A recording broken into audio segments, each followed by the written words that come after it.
Polar Bear back in here with a new read. We got some pre-pull cards for you guys. We got the 8 of Cups, the 6 of Pentacles, and the 4 of Pentacles. Guys, these cards, I'll go to cards with what it means right now, right? The 8 of Cups has to deal with another path, right? And whichever way you choose to take that, whether it's a financial path, whether it's a path to escape, it's a new path. You know what I'm saying? And as you can see in this card, he sees what he needs to do, what needs to get done. You know what I'm saying? He understands that, without you making this initial change in your life, whatever you believe would have grown will not grow, right?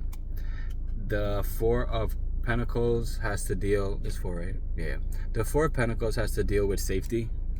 Understand that the only safety you truly have is yourself and your mind. Depending on yourself and your mind. That is true safety.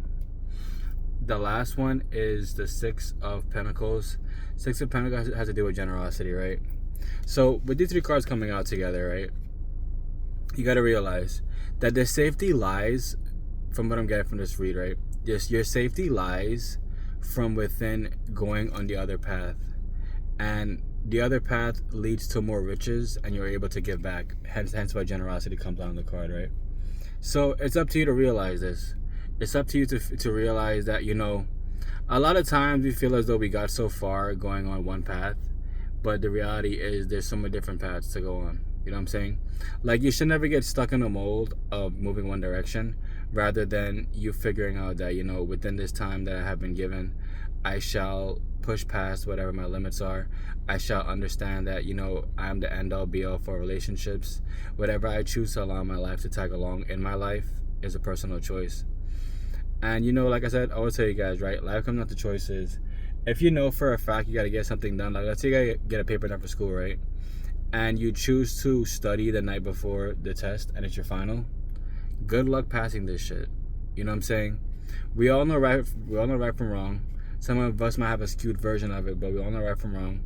And we all have chosen to become better because we understand that without us making anything shake, nothing will ever shake. A lot of times you have to realize also that there will always come a time when people leave your life. Hence why, it's another journey. And another path came up in one of the cards, right? And you gotta think about this, right? When you leave somebody or someone leaves you, you have to understand that it's a blessing. It's not a curse. It's helping you to understand that, this was not for me. For the time being, it was for me. But now I have outgrown whatever I believe I was entertaining. Easy peasy lemon squeezy. The main takeaways from this read, guys, is that the unknown is only scary because you don't know what the fuck is gonna happen. You know what I'm saying? And I feel like the faster you realize that, the easier life has become for you to go into the unknown. Like, I would say, for instance, for me, the unknown is something that I've always been drawn to. Why? Because I always felt as though the life that I'm living has to be worth living.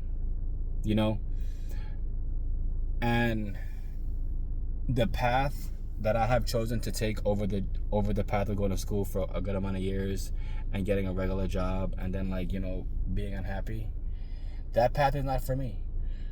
It could be for somebody else. A lot of times people try to be like, yeah, I'm doing this because it's helped me in a better position in my life and but does that really should your job really cost your sanity? You know what I'm saying? If it costs your sanity and you complain about it every single day, then why the fuck are you still going? That's why I think it's so wild when it's called a morning rush, because you're rushing somewhere that you don't care about. Pretty fucking strange. And the thing with generosity, guys, is that it does come back to you tenfold. You gotta give with a giving heart, and your blessing will come back to you tenfold. It's more like when you choose to. When I got a booger, I'm gonna gotta dig it out. I don't like it just chilling there like we're all good in the hood. But like I said before, with generosity, you have to realize that giving, it's a huge part of reaching that destination, because to give back is truly just giving back your time. I remember when I was it middle school? I don't remember. Yeah, I think it was middle school. No, it was high school. in order for me to I think like past school, I think everybody had to do it, get a certain amount of community hours or whatever. And like in my neighborhood, they had a thing called Kids Club, and I would go to it, and I would like volunteer with the kids and teach them, do their homework with them, and I would go outside and run and like give them snacks, all kind of stuff like that. And like I definitely went over the requirements, because I think they're like 50 hours supposed to get, but I was maybe around like 500 hours because I did it for the whole entire year. And like that feeling really felt great to give back, because like I wish that when I was younger they had clubs like that where I was around, and it's mainly because like in this day and age, right, the children are truly the ones that get hosed, as the terminology goes, or the one that they get the short end of the stick, because if a father's not present in the household and the kid's being raised by a single mama, the kid can only come out to be emotional. The child will not understand what it is to have emotional intelligence, and I feel like it's very unfortunate, but it's something that isn't talked about enough. That's it, guys. I love you guys. What you water will grow, what you cast will last. Also, don't forget tokenized real estate, Bitcoin mining. What else? Flip a job with crypto, and money, power, freedom, all available in the store. I appreciate y'all. I love y'all. Stay strong.